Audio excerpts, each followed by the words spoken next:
So as a DM, Hmm. you're getting ready. You're like, okay, I have a session coming up on Thursday or Wednesday, whatever day you play.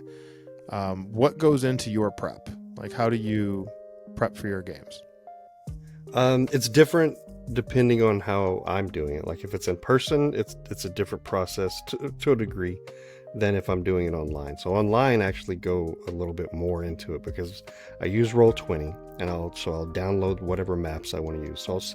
If I have pre-generated maps for a specific campaign that I'm running, like if it's Stormwreck Isle or Descent into Avernus or whatever, then I'll use some of those maps that come with that campaign.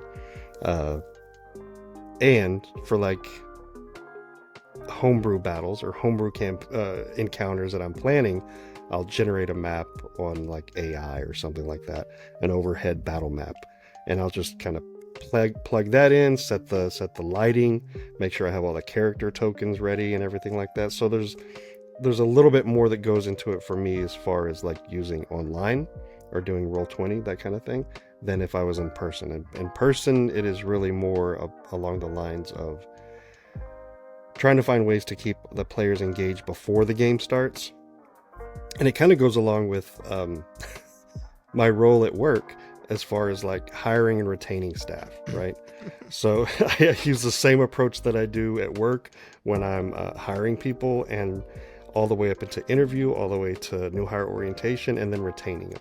And that's just kind of feeding them information as they go, making sure I don't lose contact with them, making sure every once in a while I'm sending an email or a text saying, hey, this is going on, if you can set this, and just keeping that communication going in the direction until game night happens.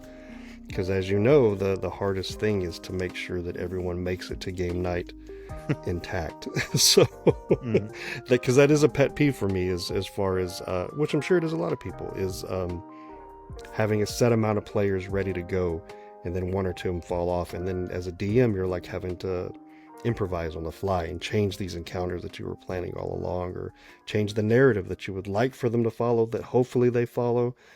But Mhm. it does change a lot, so a lot of it is really just that communication beforehand.